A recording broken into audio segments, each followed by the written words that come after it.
ये जो मौजूदा सूरत हाल है, डीएपी नहीं मिल रही, यूरिया नहीं मिल रहा, किसान बदहाली का शिकार हो रहा है मुसलसल इस दौरे हुकूमत में, तो क्या लाएअमल है? कोई नेक्स्ट आपका कोई प्लान एहतजाज का या किसी हुकूमती नुमाइंदे से मिलने का, क्या करेंगे? सिर्फ पंजाब नहीं बल्कि अभी हमारे साथ जो है वो बलूचिस्तान से भी, सिंध से भी और केपी से भी लोग आएंगे और हम एक बड़ा एहतजाज लेकर जा रहे हैं। और 25 को हम लाहौर जाएंगे और लाहौर से हम इस्लामाबाद जाएंगे। ये छोटा एहतजाज नहीं होगा, ये मैं आपको बता दूं कि इसका जो लीडिंग हिस्सा है वो लाहौर में अगर होगा तो उसकी जो टेल है वो ओकाड़ा में होगी। वो इतना लंबा ट्रैक्टर मार्च हमारा होगा कि हुकूमत को समझ आ जाएगी कि इंडिया भी ट्रैक्टर मार्च करती है, भी पाकिस्तान में भी किसान अभी किस्मती है कि एक छोटी सी तहसील है कबीरवाला खानेवाल में, वहाँ से जनाब वज़ीर आज़म साहब ने 2 मिनिस्टर लगा दिए ज़राअत के।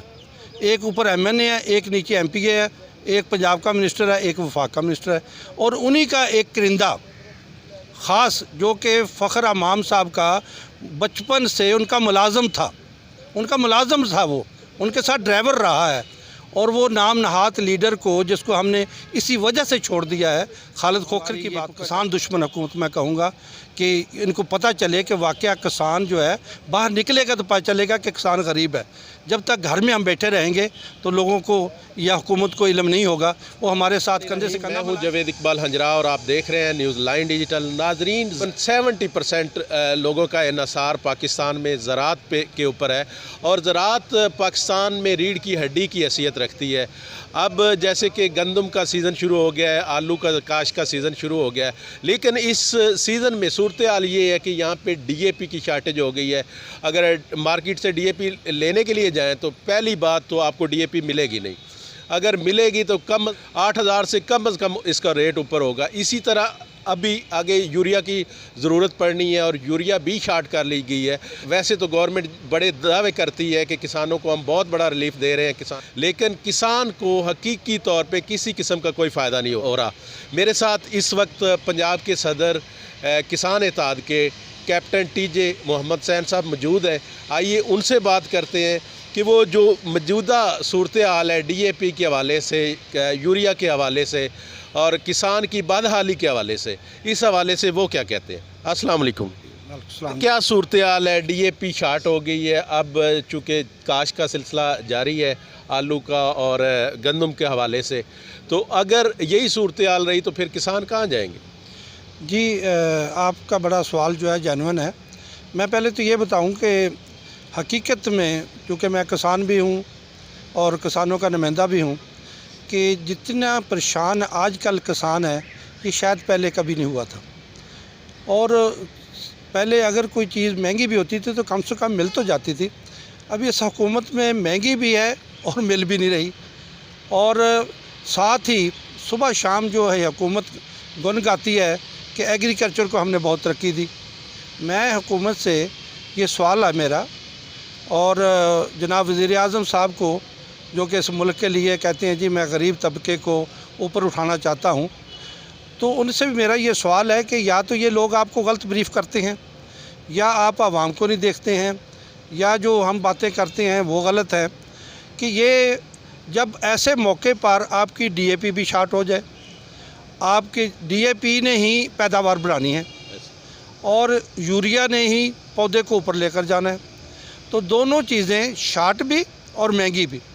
कभी ये सुना था कि 8,000 की खाद जो कि हमें किसी वक्त में 2500-2600 में मिलती थी, और बल्कि ये पिछले सालों में इसका रेट ज़्यादा से ज़्यादा जो है ना 3300 से 3500 रुपये में हो जाता था, तो अभी 8,000 में है। इसी तरीके से यूरिया जो है वो 2200 से बल्कि 2400 में चली गई और गायब कर ली लोगों ने।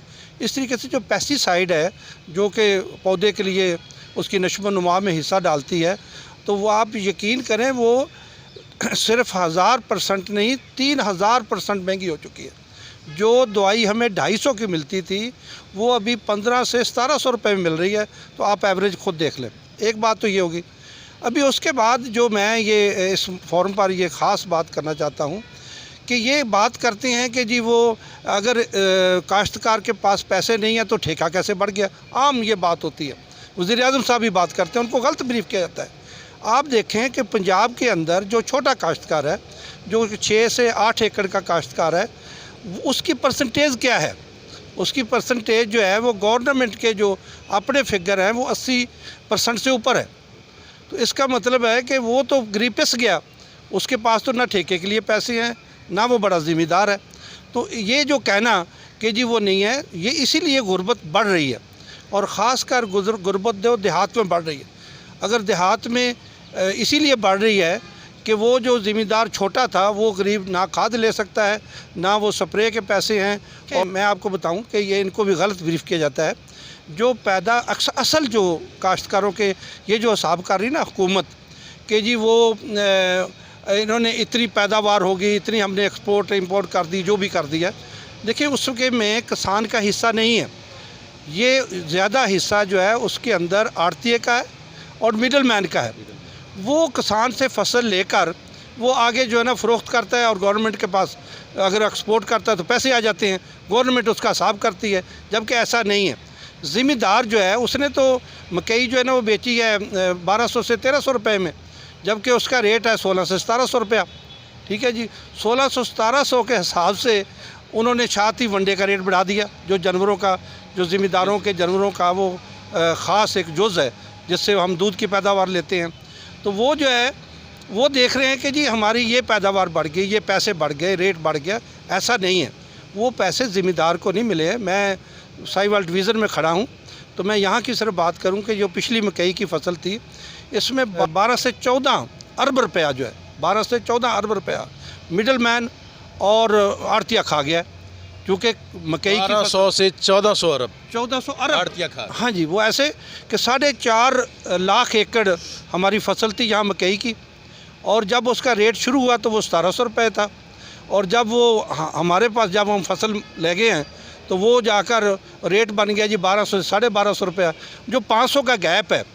और आप देखें कि 4.5 लाख एकड़ अगर है उसको आप मल्टीप्लाई कर लें तो आपको पैसे बन जाएंगे कि ये आड़ती है और उसके पास कितना गया है। ये ज़िम्मेदार के पैसे नहीं आए। अभी रह गई बात ठेके की। ज़िम्मेदार क्या करे, मुझे आप बताएं कि आपके मुल्क के अंदर जितनी स्ट्रेंथ है सारी है, ये ज़िम्मेदार क्या गरीब सारे मोची नाई धोबी बन जाए? उन्होंने ज़िम्मेदारा ही करना है, उनके पास हथियार ही ज़िम्मेदारे के है। ठेका महंगा होगा वो तब भी गरीब लेगा, सस्ता होगा तब भी लेगा, क्योंकि ठेका देने वाले लोग या वो इस्लामाबाद में रहते हैं या वो लाहौर में या नुमाइंदगी कर रहे हैं किसानों की। पंजाब के आप सदर हैं किसान इत्तेहाद के, तो ये जो मौजूदा सूरत हाल है, DAP नहीं मिल रही, यूरिया नहीं मिल रहा, किसान बदहाली का शिकार हो रहा है मुसलसल इस दौरे हुकूमत में, तो क्या लाया अमल है? कोई नेक्स्ट आपका कोई प्लान एहतजाज का या किसी हुकूमती नुमाइंदे से मिलने का, क्या करेंगे? जुवेद हजरा साहब, आपने शायद परसों हमारी एक व्याड़ी के अंदर वो एहतजाज था तो उसके अंदर मैंने ऐलान कर दिया है ऑलरेडी, एज ए सिर्फ पंजाब नहीं बल्कि अभी हमारे साथ जो है वो बलूचिस्तान से भी, सिंध से भी और KP से भी लोग आएंगे और हम एक बड़ा एहतजाज लेकर जा रहे हैं इन्हीं खादों, स्प्रे, बीज और बाकी जो महंगाई के ख़िलाफ़, जो कि खादों की दस्तयाबी नहीं हो रही है, उसके ख़िलाफ़ हम बड़ा एहतजाज लेकर लाहौर जा रहे हैं 25 नवंबर को। उससे पहले मैं साहिवाल डिवीज़न में चूँकि आज खड़ा हूँ तो जो ये सब यहाँ एक बड़ा एहतजाज हम करेंगे और 25 को हम लाहौर जाएंगे और लाहौर से हम इस्लामाबाद जाएंगे। अगर इस हुकूमत ने इस पर कंट्रोल ना किया, अगर रेट ना कम हुए तो हम ये छोटा एहतजाज नहीं होगा। ये मैं आपको बता दूं कि इसका जो लीडिंग हिस्सा है वो लाहौर में अगर होगा तो उसकी जो टेल है वो ओकाड़ा में होगी। वो इतना लंबा ट्रैक्टर मार्च हमारा होगा कि हुकूमत को समझ आ जाएगी कि इंडिया भी ट्रैक्टर मार्च करती है, भी पाकिस्तान में भी किसान अभी निकल आए हैं।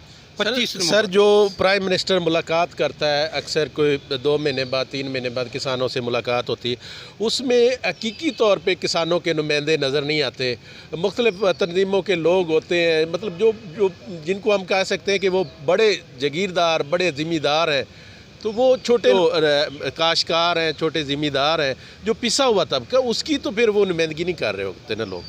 सर देखें, ये बदकिस्मती है कि किसान इत्तेहाद की एक बड़ी जमात, जो कि आपको पता है कि पिछले चंद सालों से हमने बड़े एहतजाज भी किए, बदकिस्मती है कि एक छोटी सी तहसील है कबीरवाला खानेवाल में, वहाँ से जनाब वज़ीर आज़म साहब ने 2 मिनिस्टर लगा दिए ज़राअत के।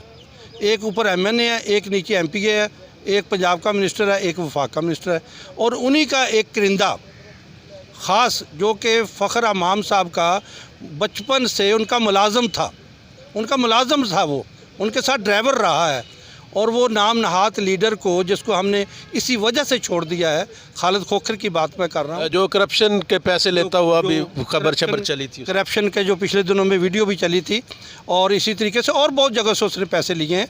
तो वो जो नुमाइंदा है वो बिठा लेते हैं, जाकर उसको वहाँ ले जाते हैं, और वो जो बातें वज़ीरा कहते हैं वो वज़ीर-ए-आज़म साहब के सामने कर देते हैं।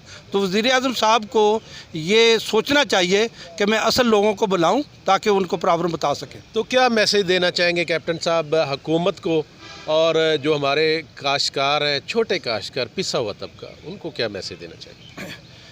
सर, मैं काश्तकारों को ये मैसेज देना चाहता हूँ कि खुदारा कि अपने बच्चों को खातर, अपनी जो आपकी माँ धरती है, जो आपकी ज़मीनें हैं थोड़ी बहुत ही, उनकी खातर, अपने बच्चों के मुस्तकबिल की खातर अभी हम एहतजाज कर रहे हैं।